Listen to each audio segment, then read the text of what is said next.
नमस्कार, जय हिंद, वंदे मातरम दोस्तों। स्वागत है आप सभी का हमारे यूट्यूब चैनल स्टडी पॉइंट्स में। तो आज यहाँ पर हम आपके लिए लेकर आ चुके हैं एक इम्पॉर्टेंट क्लास और ये क्लास होने वाली है रीट एग्जाम 2025 को लेकर। यहाँ पर हम मैथ के जो प्रीवियस ईयर के क्वेश्चन हैं उनको डिस्कस करने वाले हैं। 2022 में जो आपका रीट का पेपर हुआ था वहाँ पर जो मैथ के क्वेश्चन पूछे गए थे तो उनको यहाँ पर हम डिस्कस करने वाले हैं दो पार्ट में। आज पहला पार्ट है उसका। तो वीडियो को सबसे पहले आप लोग कर दीजिएगा लाइक और शेयर। चैनल से पहली बार जुड़े हैं तो चैनल को सब्सक्राइब कर लीजिएगा, बेल आइकन को प्रेस कर लीजिएगा जिससे कि आने वाली वीडियो का नोटिफिकेशन आपको समय से मिल सके। तो चलिए शुरू करते हैं आज का इम्पोर्टेंट लेक्चर। तो सबसे पहले क्वेश्चन आपसे पूछा गया, निम्नलिखित में से कौन सी संख्या 420 का सही अभाज्य गुणनखंड है। तो अभाज्य गुणनखंड कैसे निकालते हैं चलिए देख लेते हैं। 420 हमने इस तरीके से लिखा, अब इसके गुणनखंड कर दीजिएगा। सबसे पहले 2 से काटेंगे, 2 दूनी 4, 2 एकम 2, 0। ठीक है, फिर से 2 से जाएगा, कितना आ जाएगा 105। अब फिर से इसको काट दीजिएगा, कितनी बार जाएगा 3 से कर दीजिएगा, 3 त्रिका 9, 3 बचे 15। फिर आगे देखिएगा, अब 5 से जाएगा, 5 सत्ते 35। इसके बाद देखिएगा अब 7 से जाएगा, 7 एकम 7। तो यहाँ पर देखिएगा गुणनखंड क्या आ गए, 2 इंटू 2 इंटू 3 इंटू 5 इंटू 7, यानी कि ये कहाँ पर है, ऑप्शन नंबर डी में। क्लियर है, तो ऑप्शन नंबर डी आपका सही उत्तर हो जाएगा। अगर आप ऐसे नहीं करना चाहते हैं तो आप ऑप्शन से भी यहाँ पर इसको जल्दी सॉल्व कर सकते थे। कैसे करना है देखिएगा, पहले ऑप्शन में देखिएगा ए वाले में यहाँ पर देखिएगा 2 गुणा 2 इंटू 7 इंटू 15। तो 15 यहाँ पर दिया है, 15 के भी हम प्राइम फैक्टर कर सकते हैं 3 इंटू 5, यानी कि ये ऑप्शन हमारा हो गया गलत। ठीक है, इसी तरीके से ऑप्शन बी देखिएगा, यहाँ पर 21 दिया है तो ये भी गलत हो जाएगा। इसके भी प्राइम फैक्टर हो सकते हैं 3 इंटू 7। ठीक है, तो ये भी गलत हो जाएगा। यहाँ पर आगे देखिएगा, यहाँ पर 6 लिखा है, इसके भी प्राइम फैक्टर हो सकते हैं 2 इंटू 3। ठीक है, तो ये भी गलत हो गया। अब बचा कौन, ऑप्शन नंबर डी। तो इस तरीके से हम पहचान सकते थे कि ऑप्शन नंबर डी हमारा करेक्ट आंसर हो जाएगा। क्लियर है सभी को, आगे चलिएगा। नेक्स्ट क्वेश्चन देखिएगा। अगला क्वेश्चन पूछा गया आपसे, किन्हीं दो संख्याओं का लघुत्तम समावर्तक 60 है एवं महत्तम समावर्तक 5 है, तो निम्नलिखित में से वह संख्याएं कौन सी हैं। बहुत ही अच्छा क्वेश्चन है, चलिए देखते हैं इसको कैसे करना है। यहाँ पर देखिएगा जो आपका मासा दिया है महत्तम समावर्तक, उसी को मिलाकर हम संख्याएं मान लेंगे। माना कि संख्या कौन सी है, तो यहाँ पर हम लिख देंगे माना जो संख्या है आपकी वो है 5x और 5y, ये दो संख्याएं हैं। अब इन संख्याओं का यदि हम लासा निकालें तो इन संख्याओं का लासा कितना हो जाएगा 5xy। ठीक है, एक संख्या है 5x, एक हमने मानी 5y, इन दोनों का लासा कितना हो जाएगा 5xy। ठीक है, अब देखिएगा लासा यहाँ पर दिया है हमें 60, तो 5xy ये आपका किसके बराबर हो जाएगा, लासा के बराबर, यानी कि 60 के बराबर। तो अब यहाँ पर निकाल लीजिएगा एक्स वाई की वैल्यू कितनी आ जाएगी, एक्स वाई बराबर क्या हो जाएगा 60 बटे में हो जाएगा 5। तो एक्स वाई बराबर क्या आ जाएगा आपका, एक्स वाई बराबर आ जाएगा 5 से काट दीजिएगा, कितनी बार जाएगा 12 बार। तो एक्स वाई की वैल्यू आ गई 12। क्लियर है, तो हमें पता चल गया कि एक्स वाई की वैल्यू आ गई 12। अब आप दिमाग लगाइएगा कि ऐसा क्या यहाँ पर होना चाहिए एक्स और वाई की जगह कि यहाँ पर 12 आ जाए। तो हमें पता है कि सर हम 3 इंटू यदि 4 कर दें तो हमारा 12 आ जाएगा। ठीक है, यानी x की वैल्यू यदि हम 3 लिख दें, y की वैल्यू 4 लिख दें तो 3 चौके 12 हो जाएगा। ठीक है, तो देखिएगा क्या यहाँ पर संतुष्ट हो रही हैं आपकी संख्याएं। एक थी पहली संख्या 5x, एक थी 5y, यही तो मानी थी हमने। तो x की वैल्यू यहाँ पर 3 रखिएगा तो कितना हो जाएगा 5 इंटू 3, कितना आ गया 15। इसी तरीके से 5y, 5 इंटू वाई की वैल्यू कितनी है 4, तो 5 चौको 20, यानी कि 15 और 20 हमारी संख्याएं निकल कर आ गई। देखिएगा कहाँ पर है ऑप्शन में, तो ऑप्शन नंबर सी में दी गई है 15 और 20, तो यही हमारा राइट आंसर हो जाएगा। क्लियर है, अगला क्वेश्चन आपसे यहाँ पर पूछा गया, यदि 1:5:7 का परपद 35 है तो उसका पूर्व पद क्या होगा।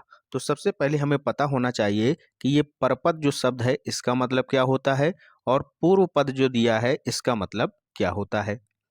परपद का मतलब होता है बाद वाली संख्या, जो बाद की संख्या है, ठीक है, उसको कहते हैं परपद। और पूर्व पद का मतलब होता है ये पहले की जो संख्या है। पहले वाली संख्या यानी कि जो पहले की संख्या दी गई है वो पूर्व पद होती है, और परपद का मतलब होता है बाद वाली संख्या। जैसे कि 5:7 दिया है तो 5 क्या हो जाएगा, इसका पूर्व पद, ये पहले आ रहा है, और 7 ये हो जाएगा आपका परपद, ये बाद वाली संख्या है। ठीक है, समझ में आ गई।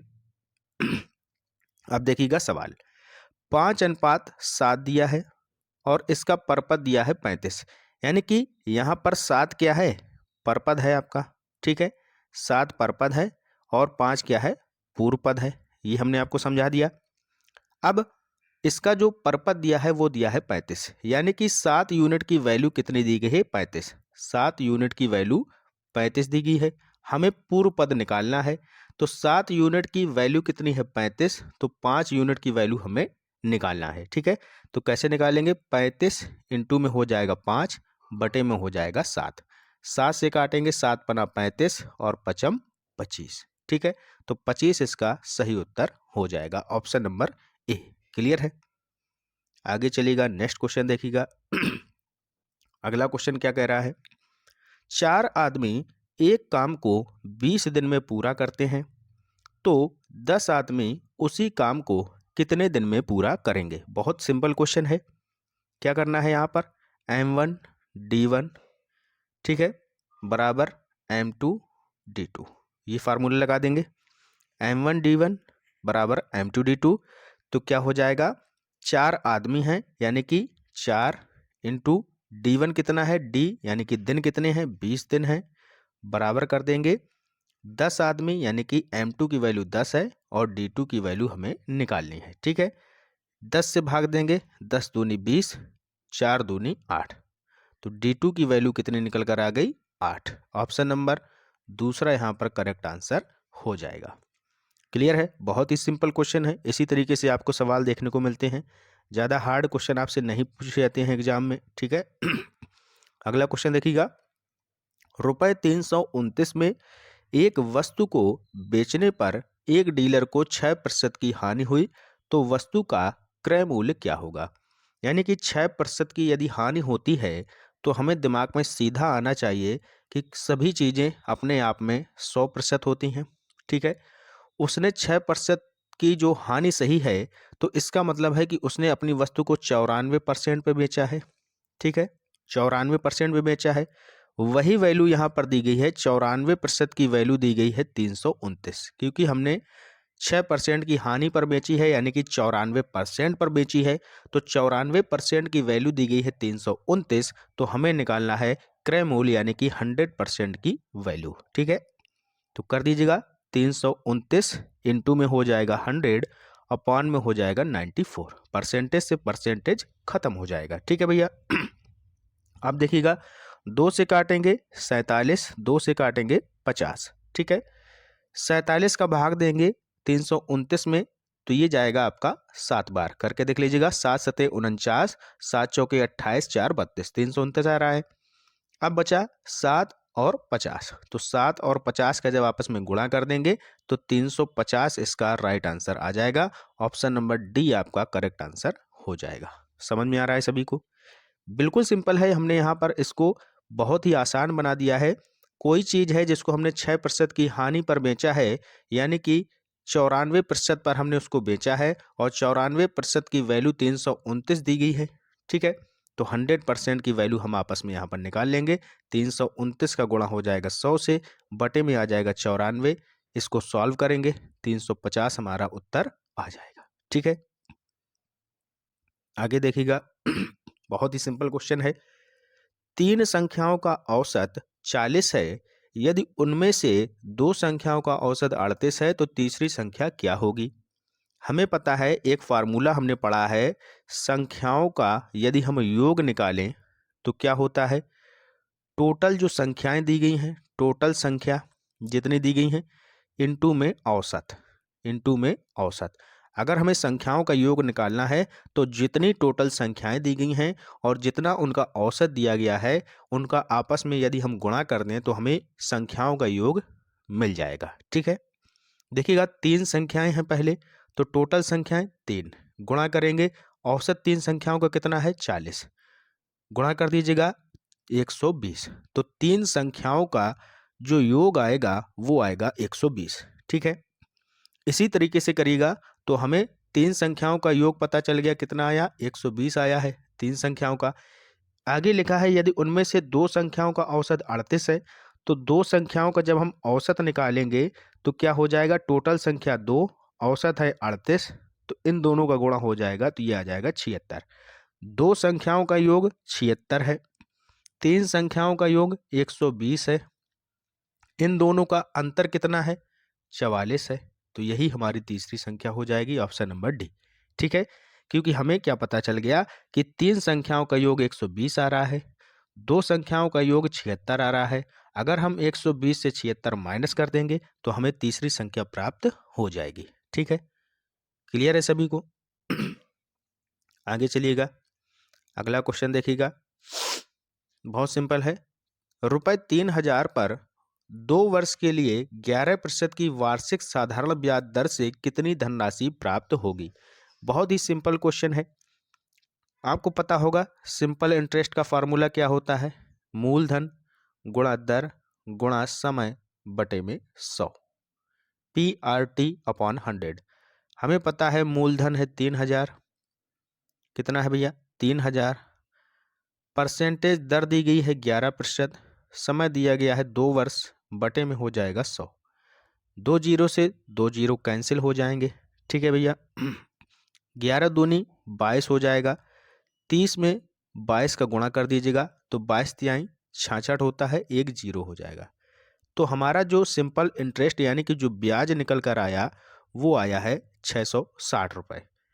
मूलधन था हमारा 3000, मूलधन था हमारा 3000 और ब्याज हमारा है 660 रुपये। तो टोटल ये अमाउंट यानी कि जो मिश्र धन होगा वो कितना हो जाएगा, वही हमसे यहाँ पर पूछा गया है। तो टोटल मिश्र धन कितना हो जाएगा, 3660 रुपये। ऑप्शन नंबर दूसरा इसका करेक्ट आंसर हो जाएगा। क्लियर है? अगला क्वेश्चन है, रुपये 2100 मूलधन एवं 8% वार्षिक की दर से 2 वर्ष और 3 वर्ष के साधारण ब्याज का अंतर होगा। आप देखिएगा कई बच्चे यहाँ पर करेंगे कि सबसे पहले वो 2 वर्ष का निकालेंगे साधारण ब्याज, फिर 3 वर्ष का निकालेंगे और फिर उसमें एक दूसरे से घटा के 1 वर्ष का अंतर निकालेंगे। ये लंबा प्रोसेस है, आपका टाइम काफ़ी यहाँ पर वेस्ट हो जाएगा। हम आपको बताते हैं कैसे करना है। 2 वर्ष और 3 वर्ष, 2 वर्ष और 3 वर्ष, इनके बीच का अंतर कितना होता है, 1 वर्ष का। ठीक है, तो सीधा सीधा हम जब हमें अंतर ही निकालना है तो हमें दोनों निकालने की ज़रूरत क्या है, सीधा सीधा इनके बीच का जो अंतर 1 वर्ष का है तो हम 1 वर्ष का साधारण ब्याज निकाल देंगे, वही हमारा राइट आंसर हो जाएगा। हमें पता है, हमने आपको फार्मूला बताया था सिंपल इंटरेस्ट का, PRT यानी कि मूलधन गुणा दर गुणा समय बटे 100 कर दीजिएगा। 2100 हमारा मूलधन दिया है, दर हमारी दी गई है 8% की, समय हमें पता है 1 वर्ष यानी कि दोनों के अंतर निकालने हैं, बटे में हो जाएगा 100, जीरो से जीरो खत्म हो जाएंगे, 21 का गुणा कर देंगे 8 में तो 8 एकम 8, 8 एकम 8, 8 दूनी 16, 168 इसका सही उत्तर हो जाएगा। क्लियर है? नेक्स्ट क्वेश्चन देखिएगा, अगला क्वेश्चन बहुत ही अच्छा क्वेश्चन है। एक साइकिल 1800 रुपये में खरीद कर 12% लाभ पर बेची गई तो उसका विक्रय मूल्य क्या होगा? तो उसका विक्रय मूल्य क्या होगा? यानी कि 1800 रुपये में हमने उसको खरीदा है, यानी कि कॉस्ट प्राइस उसकी दी गई है 1800। इसके बाद लाभ हमें 12% लेना है, तो पूछा गया है विक्रय मूल्य कितना होगा, यानी कि सेलिंग प्राइस कितना होगा। ठीक है, तो 1800 इसका सीधा सीधा हम 112% निकाल देंगे तो वही हमारा लाभ निकल कर आ जाएगा। ठीक है, जीरो से जीरो खत्म, दोनों के दोनों। ठीक है, अब देखिएगा 8 का गुणा करेंगे 2 में तो 8 दूनी 16, यूनिट डिजिट देखिएगा 6 आ रहा है। अब ऑप्शन में देखिएगा कहीं 6 आपको नहीं दिया है, केवल एक ऑप्शन के अलावा, तो इसका मतलब है कि ऑप्शन नंबर बी हमारा राइट आंसर हो जाएगा। अगर हम 18 और 112 का गुणा करेंगे तो यूनिट डिजिट 6 लास्ट में जरूर आएगा। ठीक है, तो आपको पूरा करने की ज़रूरत नहीं है, स्मार्ट वर्क करिएगा ऑप्शन पर एक नज़र डालिएगा, देखिएगा ऑप्शन नंबर बी में केवल 6 लास्ट में दिया है यूनिट डिजिट, तो यही हमारा राइट आंसर हो जाएगा। कितना? 2016। क्लियर है? नेक्स्ट क्वेश्चन देखिएगा, बहुत ही अच्छा क्वेश्चन है, अच्छे लेवल का क्वेश्चन है। ठीक है, यहाँ पर देखिएगा हम आपको एक चीज़ बता दें, जैसे कि ये दो रेखाएं, ठीक है, ऊपर यहाँ पर कोई एक कोण है, मान लीजिएगा थीटा कोण है। ठीक है, तो अगर ये थीटा कोण है तो इसके जस्ट सामने वाला जो ये नीचे का कोण होगा ये भी थीटा होगा। क्यों होगा? क्योंकि ये दोनों आपस में कैसे हैं? शीर्षाभिमुख कोण है। कैसे भैया? शीर्षाभिमुख कोण, आमने सामने के जो कोण होते हैं ये कैसे होते हैं? बराबर होते हैं। अगर इधर वाला ये बीटा है तो ये भी वाला भी बीटा होगा। ठीक है, तो इस तरीके से जो शीर्षाभिमुख कोण होते हैं ये आपस में बराबर होते हैं। ठीक है, इतनी बात समझ में आ गई। अब एक बात और देख लीजिएगा, पूरा जो ये एक गोला, एक सर्कल होता है, ये कितने डिग्री का होता है बच्चों? ये होता है 360 डिग्री का। कितने का होता है? 360 डिग्री का पूरा एक सर्कल गोला होता है। ठीक है, अब इसी सर्कल को, ये पूरा सर्कल है, इसको यदि हम आधा कर दें, काट दें, इसको आधा कर दिया तो ऊपर का कितना बचा? ये वाला पार्ट 180 डिग्री का। कितना बचा? 180 डिग्री का बचा। इसी तरीके से ये जो नीचे वाला पार्ट बचेगा इतना, ये भी कितने का बचेगा? 180 डिग्री का। समझ में आ गया? ऊपर वाला ये 180 का अलग हो गया, ये 180 का अलग हो गया, क्योंकि हमने इसको 20 से आधा कर दिया। ठीक है, इतनी बात समझ में आ गई। अब चलिएगा आगे बात को समझते हैं, कैसे आपको क्वेश्चन करना है। ठीक है, यहाँ पर देखिएगा, ये देखिएगा जो ऊपर कोण दिया है ये 90 डिग्री का दिया है, तो नीचे वाला ये इसके सामने का है, ये भी शीर्षाभिमुख कोण है, ये भी कितने का हो जाएगा? 90 डिग्री का हो जाएगा। ठीक है, अब भैया यहाँ पर देखिएगा, इस तरीके से ये जो चीज़ें दी गई हैं ये तो हो गया 90 डिग्री का जो हमने निकाल लिया। ऊपर का 90 का दिया है पहले से, ये यहाँ पर दिया है 5a, ए की वैल्यू हमें यहाँ पर निकालनी है, और ये दिया है 40 डिग्री। अब यहाँ पर नज़र घुमाइएगा जरा, हमने आपको अभी क्या बताया था, ये देखिएगा इतना, ये वाला कोण पूरा, ये कितना बताया था अभी? आधा कोण 180 डिग्री का बताया था ना, तो इसकी टोटल वैल्यू पूरे की है 180 डिग्री। हमें यहाँ पर ए की वैल्यू निकालनी है, तो सभी को जोड़ के 180 के बराबर कर दीजिएगा, यानी कि 40 प्लस में 90 प्लस में 5a, ये बराबर हो जाएगा 180 के। ठीक है, 40 90 जोड़ेंगे तो 130 हो जाएगा, 130 को पक्षांतर कर दीजिएगा तो 5a बराबर 180 माइनस में 130। ठीक है, तो 5a बराबर क्या हो जाएगा? 180 में 130 माइनस करेंगे तो आ जाएगा 50। ए की वैल्यू कितनी आ जाएगी? 5 से भाग देंगे 50 में तो 10 डिग्री। ठीक है, तो ए की वैल्यू कितनी आ गई भैया? 10। देखिएगा ऑप्शन में कहाँ पर है? ऑप्शन नंबर बी हमारा करेक्ट आंसर हो जाएगा, 10 डिग्री। समझ में आ गया? बिल्कुल सिंपल है, हमने यहाँ पर कुछ भी नहीं किया है, आपको केवल इतना बताया है कि ये जो शीर्षाभिमुख कोण होते हैं, ये कोण ए है मान लीजिए, ये कोण बी है, तो ये शीर्षाभिमुख कोण है, इसलिए कोण ए बराबर कोण बी हो जाएगा। ठीक है, और ये वाले भी कोण आपस में बराबर होंगे, क्योंकि ये भी आपस में शीर्षाभिमुख कोण होते हैं। और एक बात हमने और बताई थी कि पूरा सर्कल जो होता है वो 360 डिग्री का होता है, इसको आधा कर देंगे तो ऊपर 180 हो जाएगा, नीचे ये वाला भी 180 डिग्री हो जाएगा। ठीक है, नेक्स्ट क्वेश्चन देखिएगा। अगला क्वेश्चन, यदि 1 वर्ग मीटर बराबर x वर्ग मिलीमीटर होता है तो x का मान क्या होगा? तो यहाँ पर आपको वैल्यू पता होनी चाहिए, 1 मीटर में कितने मिलीमीटर होते हैं? तो 1 मीटर में होते हैं 1000 मिलीमीटर। ठीक है, 1 मीटर में होते हैं 1000 मिलीमीटर। तो यहाँ पर पूछा गया है 1 वर्ग मीटर, यानी कि 1 गुणा 1। ठीक है, तो 1 गुणा 1, क्योंकि यहाँ पर वर्ग मीटर है तो इसमें भी 1000 गुणा 1000 हो जाएगा। ठीक है, तो 1000 गुणा 1000 करेंगे तो कितने जीरो आ जाएंगे? 6 जीरो। ठीक है, तो देखिएगा कहाँ पर है? ऑप्शन नंबर डी में दिया है, यही हमारा राइट आंसर हो जाएगा। क्लियर है? समझ में आ रहा है? तो इसके बाद जो भी और क्वेश्चन बचे हैं उनको हम नेक्स्ट पार्ट में आपको बताने वाले हैं।